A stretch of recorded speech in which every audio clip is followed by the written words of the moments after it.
Las opiniones vertidas en este programa son de exclusiva responsabilidad de quienes las emiten y no representan necesariamente el pensamiento de Radio Universidad de Chile. Fundación Progresa presenta en Radio Universidad de Chile Cambio de Switch, el espacio progresista de reflexión y diálogo con la conducción de Marco Enríquez Ominami. Cambio de Switch, el programa radial menos neutral de Chile.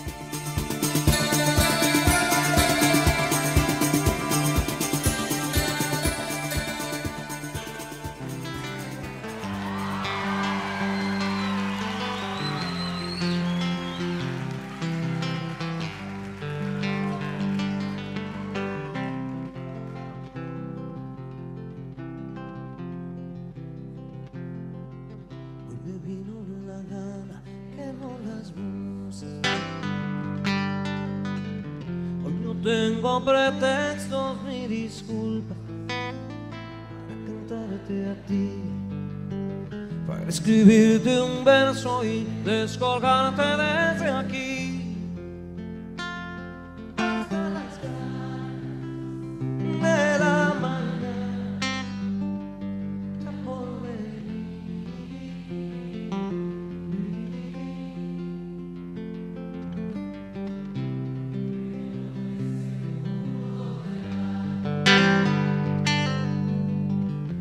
esta mujer rompe el espacio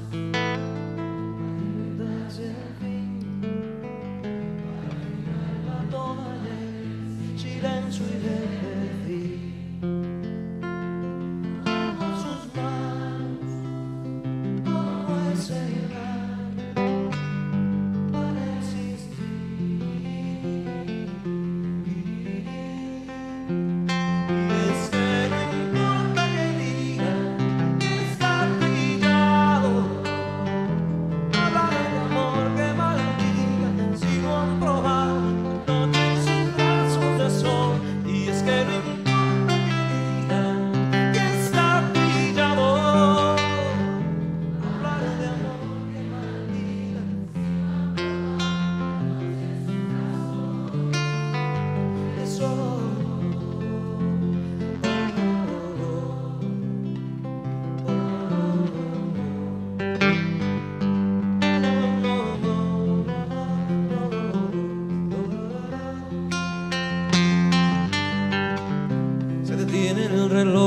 sobre nosotros,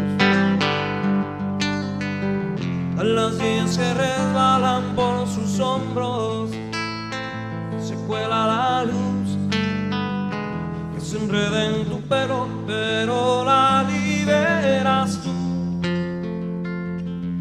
Y diamantes por un instante de todo azul.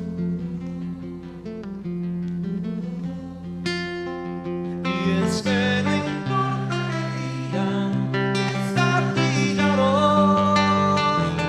hablar de amor que maldiga si no han probado la noche en sus brazos de sol. Está pillado,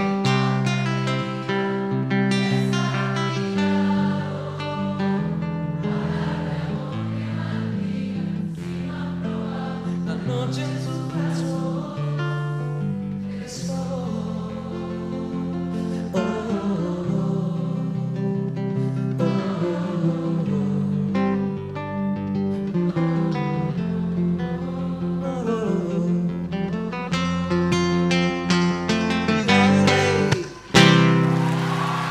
Gracias, buenas noches.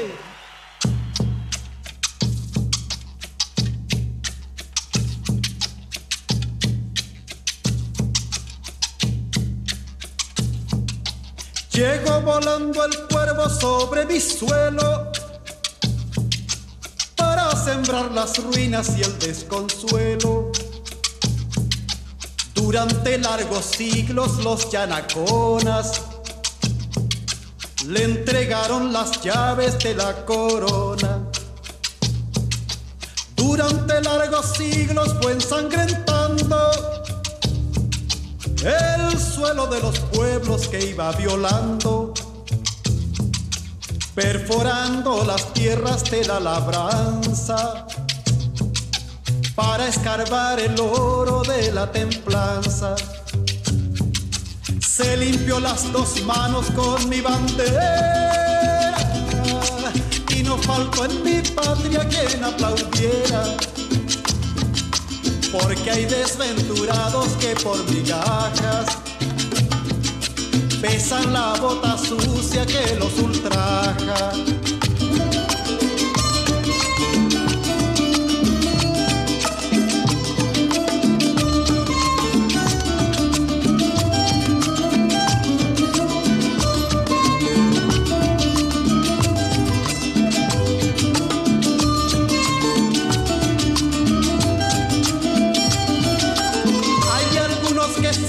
Con gran esmero,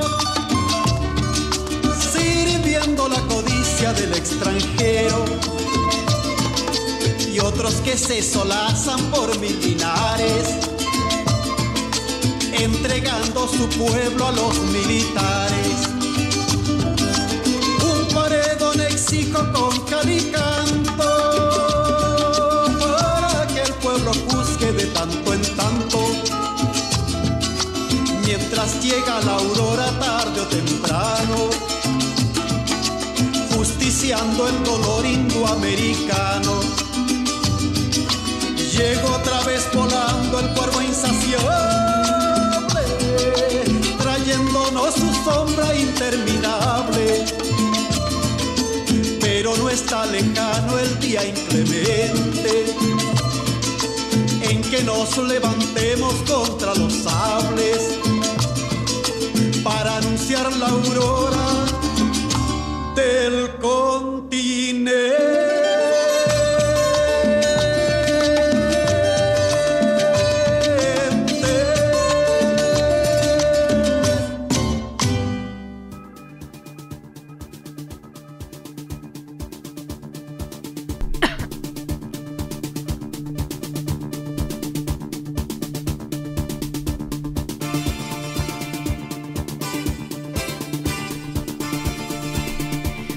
Buenas noches a todas y a todos. Habla Patricia Morales, presidenta de Fundación, o más bien directora ejecutiva de Fundación Progresa. Antes que nada quiero decirle que acabamos de escuchar a Alejandro Filio con Brazos del Sol y Patricio Mans con Llego Volando. Tengo esta noche a dos grandes invitados para hablar de coyuntura, de lo que ha tocado esta semana, en particular el cambio de gabinete, pero antes quisiera agradecer estos ricos cafés y galletas que tenemos de Café del Autor, ubicado en Manuel Montt 334 y cuyo Twitter es @Café del Autor. Los invito también a opinar de todas las cosas que conversemos acá en vivo y en directo a través del Twitter @Cambio de Switch, y también nos pueden llamar al 2977 1579 y 2977 1580.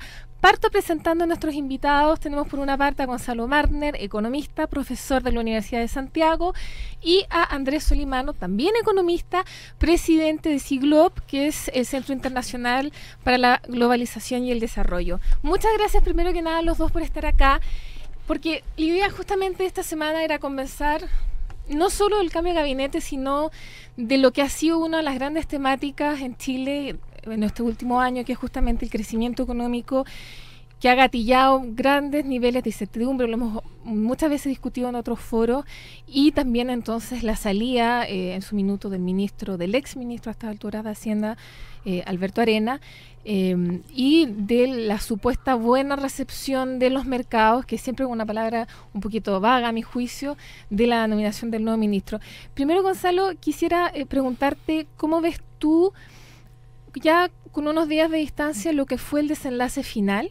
Es decir, se hablaba desde hace mucho tiempo de la necesidad de un cambio de gabinete, pero finalmente el cambio de gabinete se dio por razones, o al menos sobre papel, por razones que no eran las inicialmente indicadas. Curiosamente, primero se hablaba de cambio de gabinete porque la reforma tributaria no fue bien diseñada, o el trabajo prelegislativo no estuvo bien hecho, pero finalmente hay un cambio de gabinete gatillado por otras razones, o al menos eso es lo que se percibe sobre papel. Entonces quisiera tu opinión al respecto sobre cuál fue el ex antes, digamos.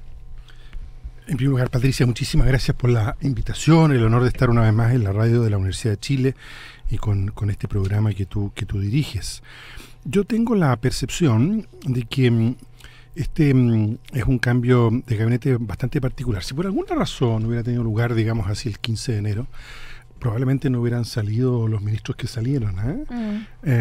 Ahí estalló una crisis en Chile, que es una crisis de legitimidad del sistema político, del sistema de partidos, específicamente, claro, gatillada por la cuestión del financiamiento de la política, pero que fue más allá y puso en cuestión más ampliamente las conductas de los actores políticos e institucionales en el país, que eran objeto de una crítica ya bastante antigua. Entonces, frente a eso, la presidenta se encontró con la necesidad de hacer un cambio de gabinete amplio. Los cambios de gabinete no son ningún drama, son, digamos, procesos en los cuales hay un ajuste de equipos. Por favor, los equipos de fútbol ponen en el segundo tiempo en fin, claro que ahí se limita a 2, ¿no es cierto?, a 3 los cambios, pero a lo que voy, no tiene nada dramático.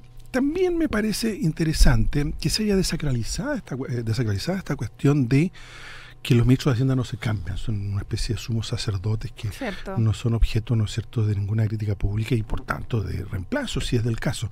Me parece bien, me parece muy bien que la presidenta haya decidido hacer estos cambios. Ahora, es un cambio de envergadura, no cabe duda, que tiene varios códigos de interpretación, hay distintos ángulos desde lo que se lo puede mirar y seguramente tú querrás que orientemos la conversación en ese sentido, así que hasta ahí me quedo. Una pregunta, Andrés. Gonzalo nos decía, si el cambio de gabinete hubiese sido el 15 de enero, cosa que podría haber sido perfectamente posible, o incluso a principios de diciembre, probablemente habríamos tenido un cambio más sectorial, en ciertas carteras sectoriales, eventualmente educación, eventualmente podría también haber sido Hacienda, pero no habría tenido ese carácter político. A tu juicio, pensándolo con un poquito más de distancia, ¿fue suficiente el ajuste que se hizo? Considerando que hace tan solo 4 meses atrás las críticas existían, pero las connotaciones eran completamente distintas. A ver, bueno, hola Patricia y Gonzalo, gracias por la invitación al programa Cambio de Switch.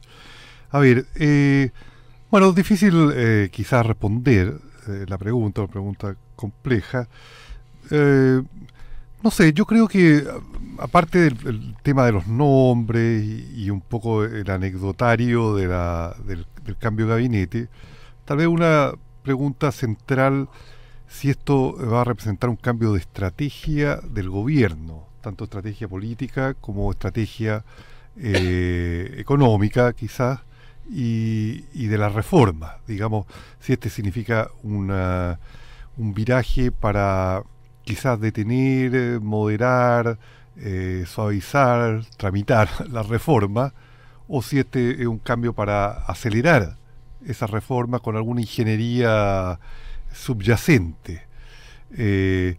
También viene en el momento en que estaban todos los eventos que hemos conocido de la corrupción, digamos, y de las irregularidades, y cómo eso salpicó distintas esferas, digamos, y alcanzó un poco con o sin razón a algunos de los ministros probablemente que están involucrados en el cambio del gabinete o que salieron.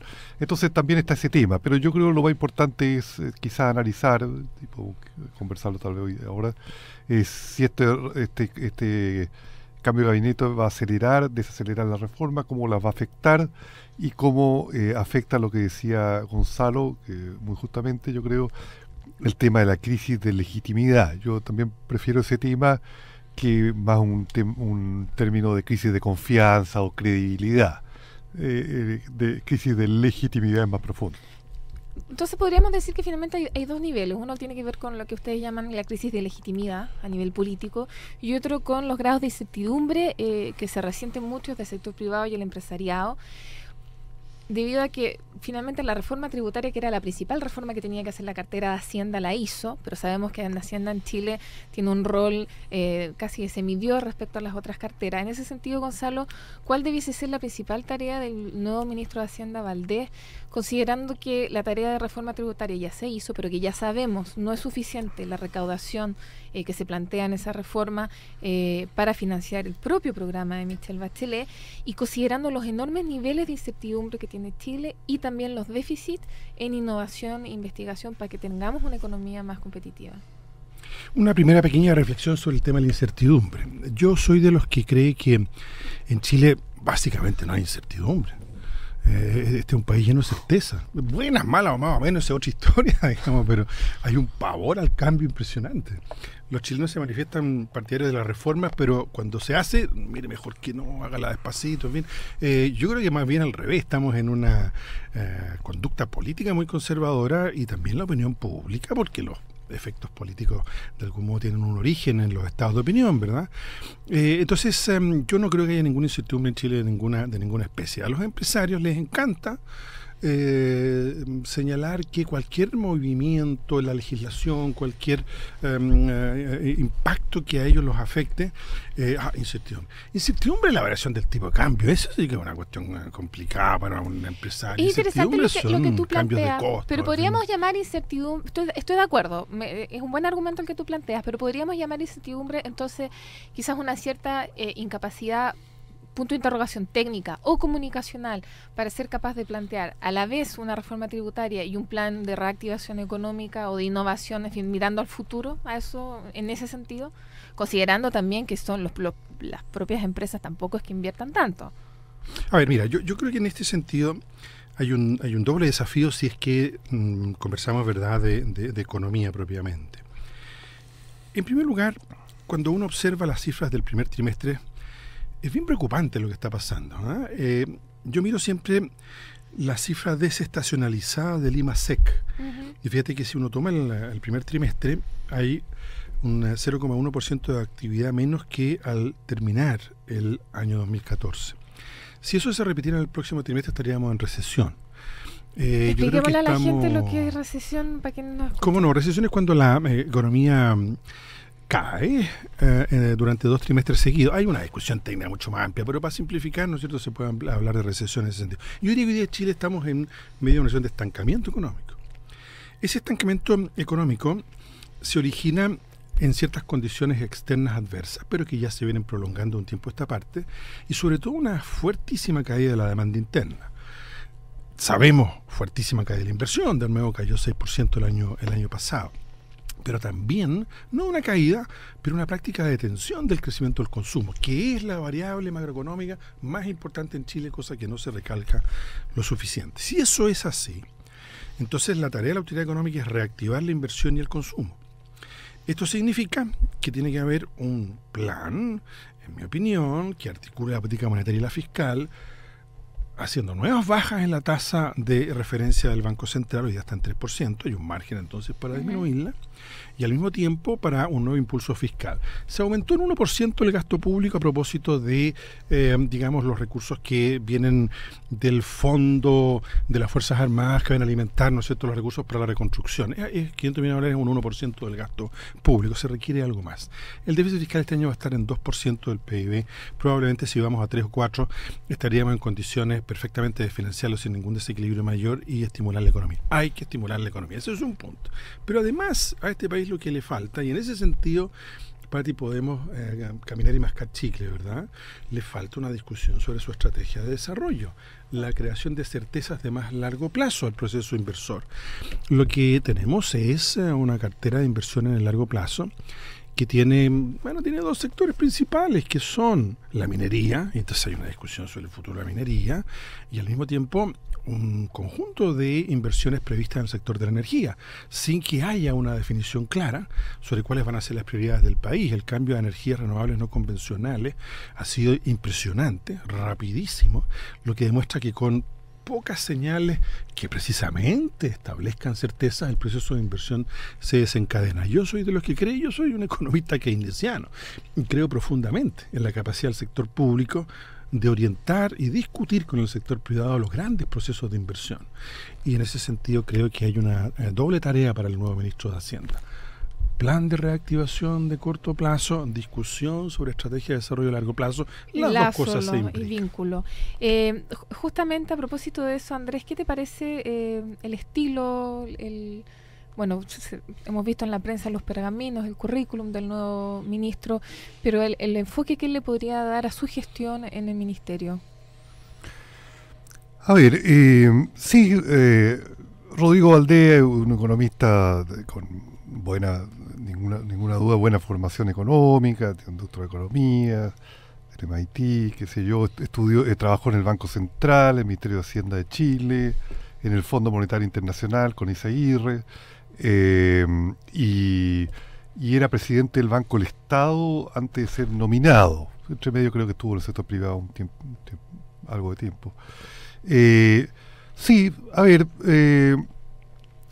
no, yo creo que los desafíos de él probablemente van a ser, no creo que los problemas de él estén por el lado técnico, en ese sentido yo creo que probablemente técnicamente una persona con más manejo probablemente que el ministro saliente, pero me da la impresión que los desafíos de él van a estar más por el lado político, digamos, cómo articula una conducción del Ministerio de Hacienda que esté en línea con la estrategia global del gobierno, fijado en gran medida por la Presidenta de la República, yo supongo.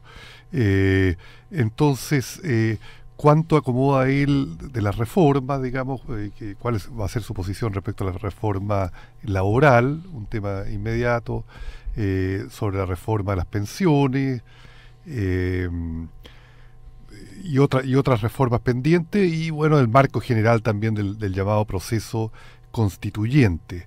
Sí creo que se agotó el ministro de Hacienda todopoderoso de la transición a la democracia, digamos, que no solo fijaba la estrategia económica, sino que también casi fijaba la estrategia política. Yo creo que va a ser más un ministro, como el nombre lo dice, de Hacienda, la Hacienda pública, claro, gastos, impuestos y todo lo que tiene que ver con eso, el presupuesto de la nación y todo eso, más que una especie de segundo presidente que fue hasta poco y que creo que le trajo problemas a Chile muy, muy grandes, porque priorizó el modelo económico neoliberal por sobre cualquier otra consideración, que fue la posición de los ministros de Hacienda.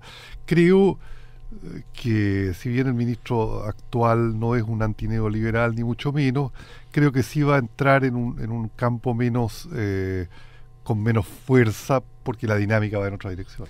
Justamente a propósito de eso, Andrés, se ha debatido en estos pocos días desde que tenemos el nuevo gabinete. ¿Cuál es el significado de este cambio? Si es que efectivamente hay un sello, algunos dicen que en realidad este nuevo gabinete no tiene un sello particular, excepto el sello de ser Michelle Bachelet, pero no significa ni más o menos reforma, pero por otros dicen que en realidad lo más probable es que no se avance mucho en la reforma previsional. De hecho, el informe de la Comisión Bravo poco se ha sabido, y que el tema constitucional va a quedar bastante restringido y probablemente no se llame a una asamblea constituyente o no se abra ese debate. ¿Tú sientes que este cambio de gabinete, además de resolver el tema de la crisis debido al financiamiento de la política, que fue la que lo gatilló, tiene alguna significancia particular en términos de la reforma? A ver, yo creo, y creo que lo dije en un programa anterior, acá en el cambio de Switch, cuando estaba Barco, creo, que hubo el año pasado fue, yo creo que hubo un problema de diseño inicial. Mi opinión hubiera sido empezar con reformas institucionales de fondo paralelamente a reformas económicas, porque yo creo que económico-sociales, porque me da la impresión que es muy difícil, el sistema está hecho para que no se reforme con la Constitución del 80, el binominal y después está el Tribunal Constitucional, entonces el sistema está hecho para que haga muy difícil el ser reformado, incluso los diseñadores de este sistema así lo dijeron, y está la típica cita de Jaime Guzmán. Entonces, yo creo que el haberse lanzado a reformas que tienen cierta importancia sin haber alterado de alguna manera importante o facilitado el régimen, el sistema institucional para que esas reformas pudieran ser aprobadas, y después haber creado también un proceso de convencimiento ciudadano y de explicación ciudadana de cuál era el contenido de la reforma, para mi juicio fue una estrategia complicada y que muestra que el gobierno le ha costado mucho empujar reformas, porque un sector que se opone a la reforma, que es el gran empresariado en general, tanto la tributaria como la laboral, es extremadamente poderoso en Chile, tanto en poder económico directo como en impactos sobre los medios de comunicación de masa, y sobre la estructura de ideas de la sociedad chilena. Entonces yo creo que esta reforma hubiera necesitado un camino preparatorio mayor, con cambios institucionales y con cambios de convencimiento, de educativos, culturales, de persuasión de la lógica de esa reforma. Pero ya estamos en la mitad el segundo año del gobierno. Bueno, vamos pronto a la mitad. Y el gobierno está embarcado en esa línea. ¿Cómo va a poder salir? No es tan fácil. Creo que el nuevo equipo no lo veo demasiado reformista, y puede calmar las aguas, pero no sé si va necesariamente a empujar la reforma. Gonzalo, justamente hablando de eso, ¿qué te parece a ti? Porque las encuestas siempre dicen que la gente sigue apoyando muy fuertemente una reforma en educación, una nueva constitución. O sea, los temas están. De alguna manera el sentido común, si uno retomara las palabras de Alberto Mayor, sí cambió. Sin embargo, pareciera ser que en la sintonía fina, en la implementación de lo que la gente espera, o quizás simplemente no hay un acuerdo de lo que la gente entiende por reforma educacional, excepto el gran titular, ahí la bajada medio falla. ¿Hay espacio todavía para sacar las reformas adelante, o realmente tú eres más bien de los que piensan que este es como el año para cerrar la reforma porque el próximo ya lamentablemente se entra en esa dinámica medio electoral? A mí me gusta tomar una cita de Maquiavelo ahí cuando escribo sobre estos asuntos. Y Maquiavelo dice, mire, cuando se impulsan reformas, los que ven afectados sus intereses están en contra. Y los que se benefician de la reforma todavía no saben que se benefician de ella, entonces no apoyan mucho. Yo creo que estamos en eso, cruzando la mitad del río, como bien dice Andrés. Así es que lo que importa aquí es si acaso la conducción política de un proceso tiene una convicción de que hay determinadas reformas que deben hacerse en el plano institucional y económico-social, y si las tiene que, como todo buen conductor, cuando va cruzando el río y las turbulencias son grandes, bueno, mantener el timón. Yo creo que ese es todo el punto, y es lo que uno quisiera ver en los equipos que retomen la agenda. Pero mira, no es que la retomen. A ver, a mí me da risa porque dice, no, ahora un giro hacia el diálogo, pero la principal reforma está siendo discutida en el Parlamento, y el ministro Nicolás Aguirre, se podrá estar de acuerdo o no con lo que él está haciendo, pero ahí hay una continuidad, no hay ningún cambio, y ahora viene una definición muy fuerte sobre la educación superior. Ustedes bien saben, ¿no es verdad?, que la educación superior es uno de los lugares en donde se ha parapetado el poder continuista de la lógica de Guzmán, Chicago Boys, etcétera, etcétera, en donde con recursos públicos y en todo caso de los estudiantes y sus familias hay verdaderos enclaves económicos ultra rentables. Entonces vamos a ver si cómo se avanza en eso. Y la reforma laboral está siendo discutida en la comisión respectiva de la Cámara de Diputados. Entonces no es que haya cosas, Gonzalo, que estén en el aire, están en pleno, un poco cruce del río. Lo que leo de lo que tú dices es que, pregunta, si no hubiese estallado todos los escándalos del financiamiento de la política y se hubiese hecho más patente las debilidades de la conducción política de esta crisis, ¿tú crees que quizás el cambio de gabinete no se hubiese dado? Sí, mira... Porque uno podría deducir de tus palabras que entonces era también un juego de la oposición haciendo su trabajo, comillas, de defender sus ideas y estar en contra de las reformas, pero que finalmente estas igual se dieron. Claro, el cambio de gabinete fue ayer, lunes, hoy día es martes. Veamos la prensa escrita y radial, televisiva, y es un coro contra las reformas. Error, se acabaron, esto no puede seguir, esto fue una completa ausencia de diseño adecuado, en fin. Yo vuelvo a decir lo siguiente: la reforma tributaria se hizo. Yo tengo ahí unos juicios, en fin, pero eso ya está hecho. La reforma educacional está en curso, la reforma laboral discutiéndose en la Cámara de Diputados, y lo que uno observa es, por supuesto, una necesidad de definiciones de la presidenta que hasta aquí no han venido en materia constitucional. Yo no veo que haya ningún error de diseño de la reforma, no veo que haya ausencia de necesidad de reformar la educación, ni ausencia de necesidad de reformar el mercado laboral y las regulaciones y las protecciones de los trabajadores, y creo que por el contrario lo que se necesita es un cambio general de las instituciones, precisamente porque se agravó la crisis de legitimidad del sistema político. Más que nunca se necesitan los cambios institucionales.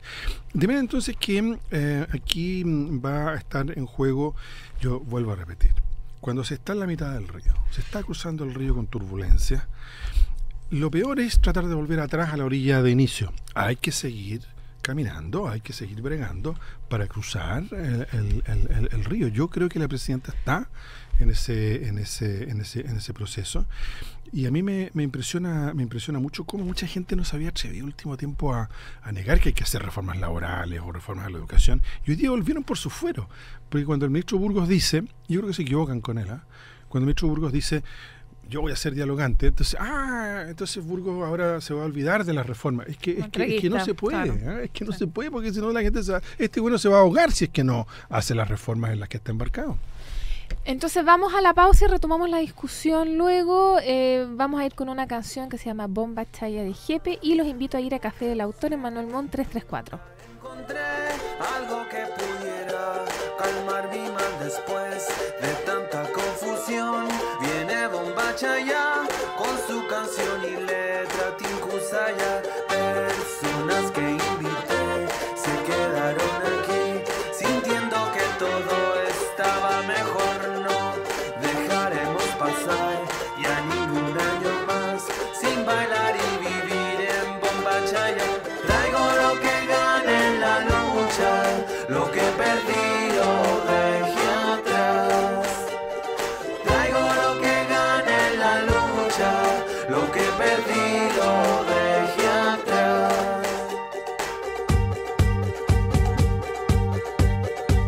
Amanate Huac, Santa Taya.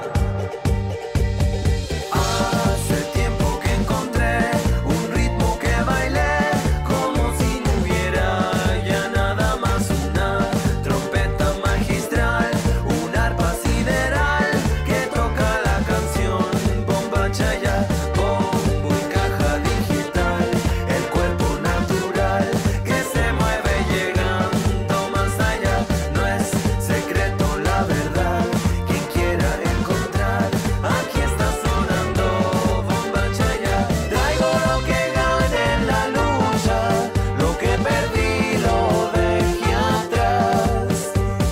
Traigo lo que gané en la lucha, lo que perdí lo dejé atrás.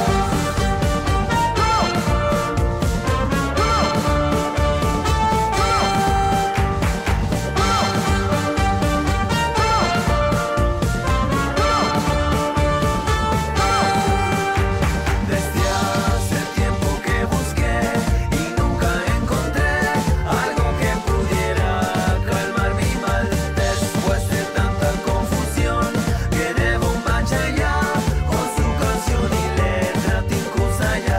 Personas que invité se quedaron aquí sintiendo que todo estaba mejor. No dejaremos pasar ya ningún año más sin bailar y vivir en Bomba Chaya. Traigo lo que gané en la lucha, lo que perdí lo dejé atrás.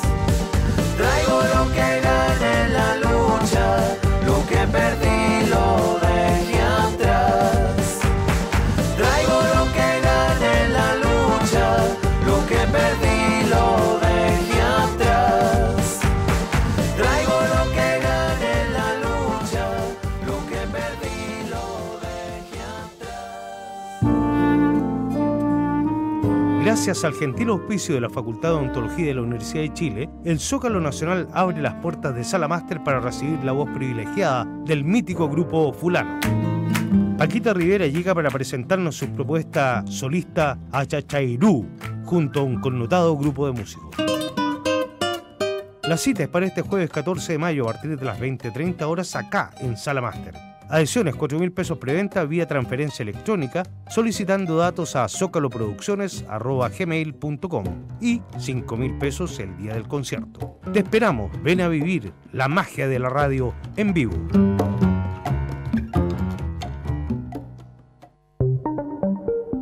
En Radio Universidad de Chile los queremos invitar a volver a escuchar sus programas favoritos en diario.uchile.cl. Entrevistas, invitados, comentarios y música. Todo eso y más puedes volver a escuchar a través de nuestro diario electrónico.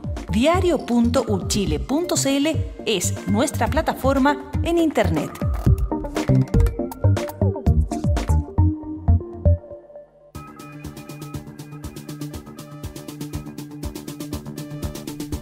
Muy buenas noches a todas y a todos. Estamos aquí de regreso en Cambio de Switch junto a dos economistas muy importantes de nuestro país, Gonzalo Martner y Andrés Solimano. Los invito a llamarnos al 2977-1579 y 2977-1580 para todos quienes tengan preguntas o consultas. Estábamos hablando antes de irnos a la pausa sobre justamente lo que había significado este cambio de gabinete en términos de las reformas y si estas habían avanzado o no. Yo quisiera ahora entrar un poco en lo que ha sido la explosión de todos estos últimos meses, es decir, el financiamiento público de la política. ¿Es suficiente este cambio de gabinete como para recuperar un poco de credibilidad? Sabemos que la comisión, el Consejo Asesor más bien de Transparencia de la Presidenta entregó un informe que ha sido un tanto opacado con el anuncio de el cambio de gabinete, pero como sea, ahora habrá que retomar, me imagino, ese informe del Consejo Asesor, más las indicaciones que ya están en el Congreso y sacarlas adelante. ¿Cómo se sale de esta crisis de credibilidad?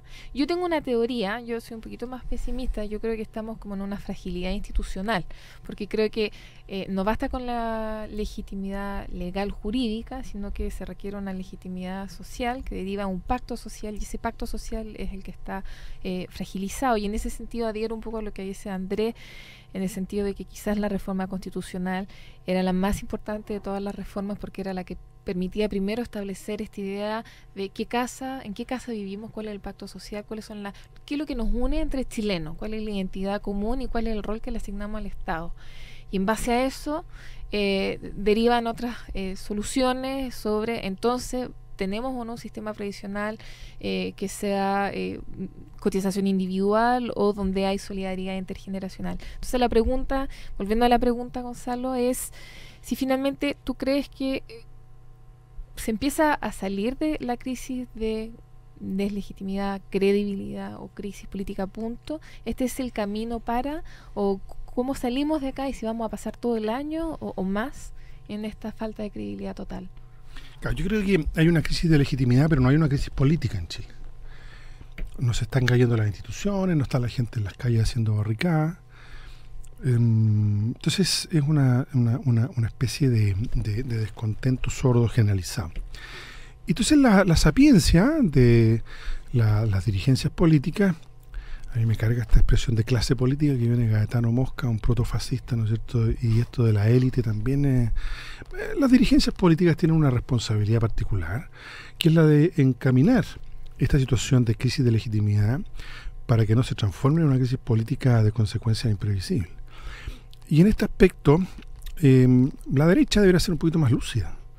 Ellos son los que pagan todo el día costos. Hoy día escuchaba a una diputada de la UDI, en donde es completamente impresionante cómo se mantienen de manera completamente impermeable respecto a esta crisis de legitimidad, una cosa insólita. Entonces, el hecho de que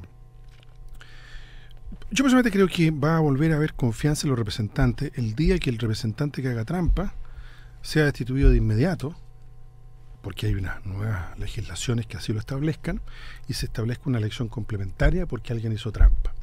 El día el que la haga la paga, y eso lo vea todo el mundo, ahí va a ser el inicio de la recuperación de confianza. Para que eso ocurra, tiene que haber unos cambios legislativos. Ya en diciembre la Presidenta de la República envió un conjunto de indicaciones que pasaron un poquito coladas, ¿verdad?, pero que son bien importantes, en materia de disminución en 50%, por ejemplo, del gasto electoral. Ahora viene otro conjunto de legislaciones en esa materia. No es el momento, ¿verdad?, para extenderse en detalle. Hay unas 3 grandes áreas, del orden de una treintena de medidas que tienen que ir a mejorar fuertemente el sistema de financiamiento de la política en Chile, la, digamos, regulación fuertísima del lobby y de el tráfico de influencia, y luego profesionalizar la función pública. Hay un paquete muy grande. Pero todo eso no va a tener ningún efecto si es que no se produce esta conversación en la sociedad sobre las reglas del juego, que tanto tú, Patricia, como Andrés han mencionado como una cuestión indispensable. Vamos a estar algo así como pedaleando en banda, porque hay unas decisiones que tomar que tienen que ver con no solo cómo se eligen los representantes, y hay un cambio importante con el cambio del sistema binominal, sino que mucho más allá que eso, ¿cuáles son los márgenes para que la acción política, para que lo público mejore la calidad de vida cotidiana de los ciudadanos? Si eso es lo que está en cuestión. Los ciudadanos ya no creen O sea, la que desde representatividad la política se real. puede hacer algo. Tenemos a Manuel de Peñalolén en el teléfono que quiere hacer una pregunta. Manuel, ¿estás ahí? Sí, ¿Cómo estás? Te escuchamos.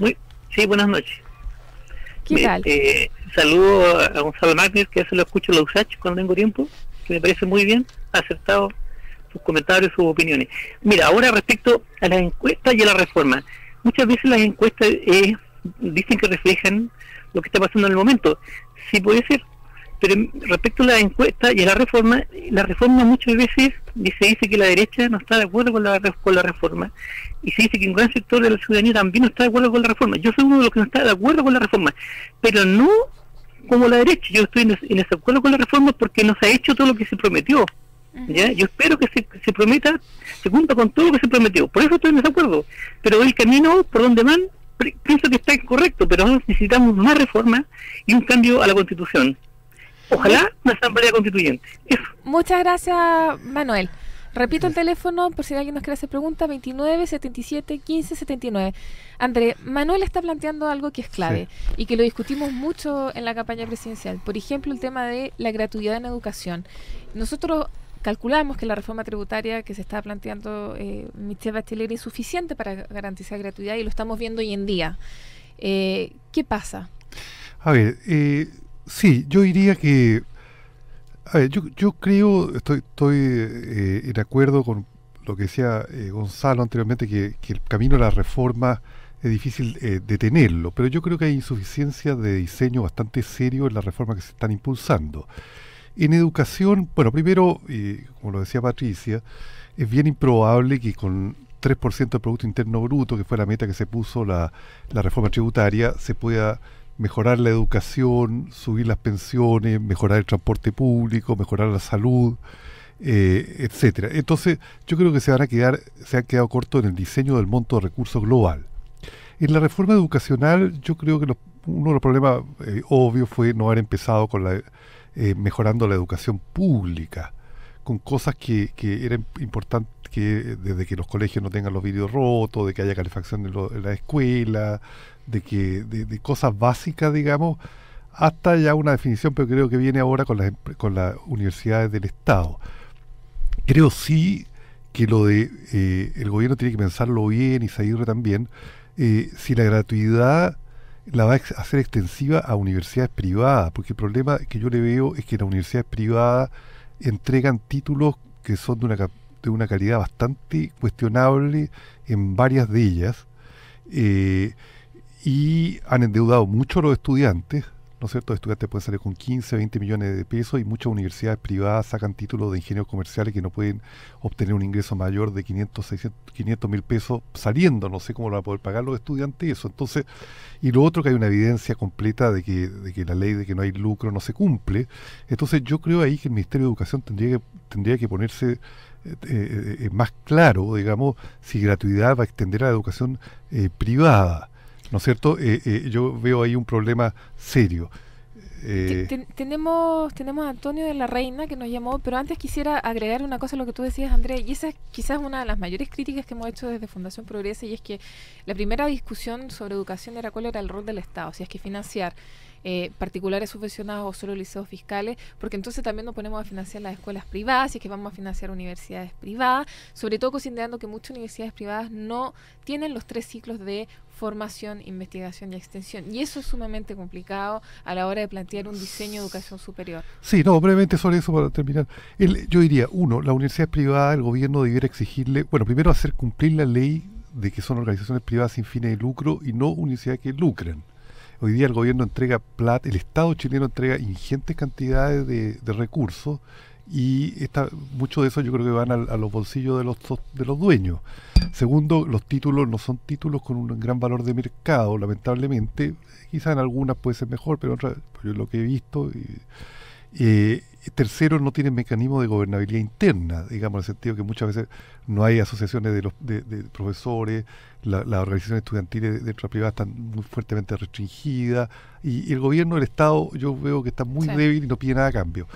Entonces yo diría eso. Y también creo, pero eso lo podemos ver después, creo que hay deficiencia en el diseño de la reforma laboral. Ahora que llegó Jimena Rincón, quizás eso podría ser un tema, pero no sé cuál va a ser la posición del Ministerio de Hacienda. Perfecto. Antonio, ¿está por ahí todavía en La Reina? Sí. ¿Qué tal, Antonio? Te escuchamos, ¿nos escuchas? Ya. Hola, buen día, buenas tardes ya, buenas noches. Con el cambio de luz uno ya no sabe qué decir. Mira, lo primero quiero recordarles que desde la Revolución Francesa los banqueros financiaban, cuando estaba Francia en guerra, financiaban tanto a los franceses como a los ingleses, ya cuando estaban en guerra entre ellos. Eso parece que no ha cambiado mucho, ¿ah? Funciona bastante bien el financiar a los dos bandos opuestos. Y lo otro, ningún cambio revolucionario, yo no quiero hablar de armas, pero quiero hablar de cambios revolucionarios en términos políticos, éticos, morales y de gobierno. Lo ha hecho los gobiernos que están en el poder, lo ha hecho, los cambios han sido hechos por el pueblo. Pero hay un asunto, en Chile al pueblo le importa un carajo cómo funciona la política en Chile, solo se les da rabia, gritan un poco, pero siguen haciendo lo mismo. O sea, este es un pueblo que es inválido civilmente. ¿Ya? Gracias, Antonio, por tu cruel análisis. Un abrazo. A ver, Gonzalo, Antonio nos dice algo que no deja de tener tintes de razón, es decir, hay una cierta... Él habla de invalidez ciudadana. Yo diría que aquí había un proceso histórico en el cual se buscó una apatía ciudadana. O sea, finalmente esto no es no es que los chilenos nazcan con desinterés en la política, sino que no existe, hay muy poco espacio para la polis propiamente tal. Entonces quizás ahí hay un pecado, y yo ahí, esta es mi opinión, hay un pecado original de la concertación que fue parte también finalmente o no se preocupó lo suficiente de repolitizar a la ciudadanía. Yo creo que eso es lo que quizás está cambiando, que empezó a cambiar con el movimiento estudiantil, pero lo que vemos hoy en día es que con todo falta mucho. El movimiento estudiantil sirvió mucho para canalizar y politizar esa demanda, pero aún así falta generar espacio. Tú que trabajas en universidad, que eres académico, ¿cómo se logra recrear educación cívica? ¿Cómo se logra concientizar a la gente y vincularla con la política? Tú más hace un rato planteabas esta idea de que la gente se dé cuenta que la política decide su vida finalmente, pero eso no pasa. Yo no estoy muy de acuerdo con ese análisis y me va a permitir, Patricia, una reacción de tipo vieja guardia. Dele. Yo soy de los más jóvenes de la vieja guardia, pero vieja guardia al fin. El mito que Edgardo Benninger apretó un botón y se acabó el movimiento social en Chile habla muy mal del movimiento social en Chile, un poco como lo hacía nuestro auditón. El movimiento social no depende de que alguien en la moneda apriete un botón o no. Es cierto que Edgardo escribió algo así en un libro, pero francamente, desde luego él no tenía los vínculos con el movimiento social, ni creo que nunca entendió bien de qué se trataba. A ver, la convocatoria a derrotar a la dictadura mediante una movilización colectiva general para intervenir el intento de legitimarse mediante un plebiscito, o sea, más participativo que eso. Yo dirigí ¿Qué pasa de ahí en adelante? Yo dirigí el recuento de los votos y nosotros organizamos 80.000 personas. Entonces, si alguien me dice, ¿no es cierto?, que las élites... No, eso es monumental. Gonzalo, ¿pero qué pasa? No solo monumental, sino que fue el movimiento social. Yo quiero defender a las élites y al movimiento social. El movimiento social, el 83, hizo una cuestión espectacular. Fue la Federación de Trabajadores del Cobre, consiguió la cabeza, pero eso no está que en duda. desafió a la dictadura. Entonces, ¿qué nos pasó? Esta percepción de que las élites son todos unos vendidos traidores y que además las masas, como nos acaba de decir nuestro auditor, que yo lo diga, entiendo que le pone un poco sentido el humor y no hay problema con conversar estas cosas, ¿verdad? Pues él dice que los chilenos son una especie de borrego. Entonces, mal, pues ya tenemos lo que se denomina una muy baja autoestima. Yo creo que tenemos unas élites que cometen muchos errores y tenemos un movimiento social que comete muchos errores, pero básicamente tenemos una sociedad que históricamente llevó adelante una recuperación de la democracia lenta, engorrosa y difícil, en donde naturalmente desde el 83, Pati, hasta el 88 Yo creo que tú no habías ni nacido. No, se había nacido, pero gracias. Desde el 83 al 88. Dime que no lo planificaste, que fue un accidente. El movimiento social dio una lucha tremenda. Pedirle a ese movimiento social que después de 5 años de esfuerzos gigantescos siguiera movilizándose, pero Gonzalo, como no lo hizo es, hace 5 años previos. Hay un acto natural en las democracias que fue de delegación. Mi pregunta no es sobre esa generación. O sea, acá yo no estoy haciendo un juicio de valor sobre las generaciones que van adelante mío, sino qué pasa con mi generación. Yo tengo menos de 40, más de 35, pero qué pasa con mi generación y las demás abajo que quizás no sienten o no fueron educadas en un ambiente donde no se entendió finalmente que había que hacer valer sus propios derechos, o quizás se confió en que teníamos una institucionalidad suficientemente fuerte que iba a velar por nuestro interés común. Yo tengo solo un testigo. Yo hago clase, soy profesor en la Universidad de Santiago desde el año 94. Entonces uno ve muchas generaciones, y por mucho tiempo costaba un mundo que los alumnos opinaran. Uno pedía, oiga, ¿y de esto qué opinan? Y había una suerte de apatía, yo coincido contigo. Pero creo que hay que constatar que desde el 2011 hay un cambio impresionante. Yo soy muy optimista sobre Chile. Yo creo que, ahora, ¿se le puede pedir al movimiento del 2011 que se mantenga a razón de 200.000 personas semanales en la calle hasta el 2015? No, pues hay procesos, hay etapas, hay ciclos. Ese movimiento social del 2011 generó una respuesta política, que fue Bachelet la nueva mayoría.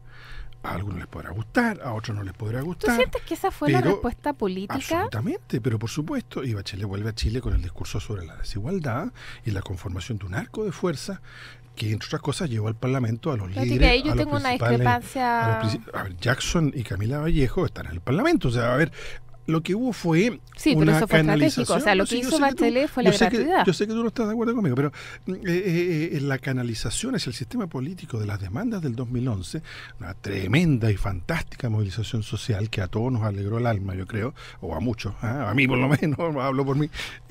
Bueno, se canaliza hacia el sistema político. Y todo el punto de este sistema político lleva o no esas aspiraciones a su natural conclusión. Estamos en la mitad del camino. Si esto se frustra, habrá que seguir adelante y esperemos que no se frustre. Andrés, ¿cómo lo ves tú? A ver, no, yo creo que el sistema económico neoliberal requiere y tiene como efecto también la desmovilización social. Eso no es solamente en el caso chileno, se da en otras partes, aunque también hay movimientos sociales de crítica y rechazo al sistema, ¿no es cierto? En Europa, en Brasil, el movimiento We Occupy en Estados Unidos, etcétera.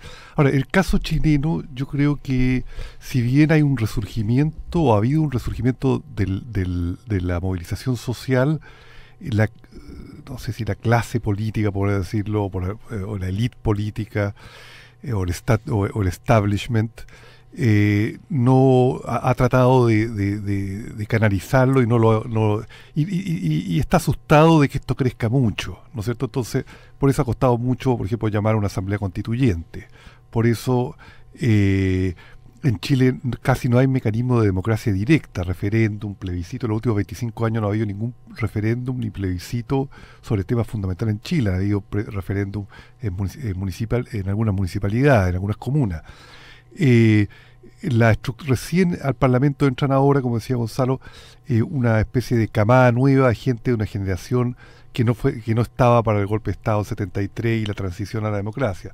Pero ya llevamos 40 años que los grupos jóvenes, por las dirigencias mayores, han sido excluidos, creo yo, que no hay mecanismo de democracia directa en la transición a la democracia. Hay un sistema de partidos políticos esclerotizado y con 3% según la última encuesta de credibilidad.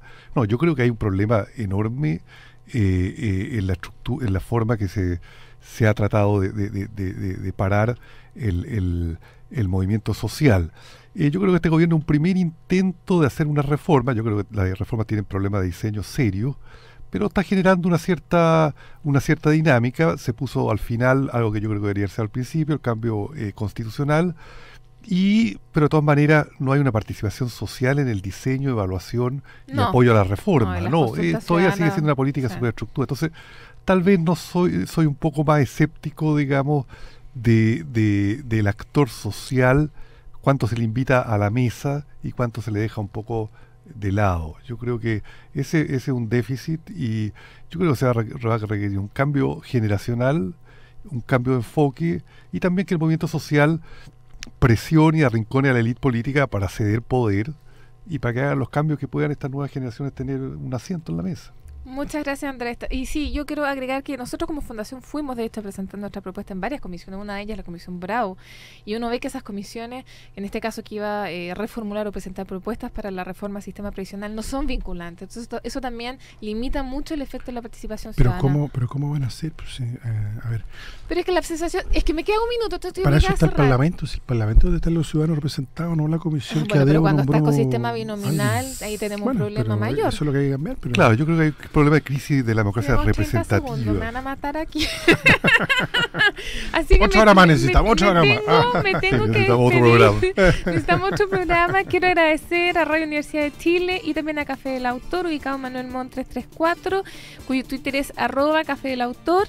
Y porque justamente creemos en la ciudadanía, convocamos a todas y a todos a la Marcha Nacional para la Educación este jueves 14 de mayo en Plaza Italia a las 11. Un gran saludo a Ricardo, nuestro sonidista, y a mi querida Camila, nuestra productora, y a nuestros invitados Gonzalo Martínez y Andrés Solimano. Hasta el próximo martes. Muchas gracias. Fundación Progresa presentó en Radio Universidad de Chile Cambio de Switch, el espacio progresista de reflexión y diálogo con la conducción de Marco Enríquez Ominami.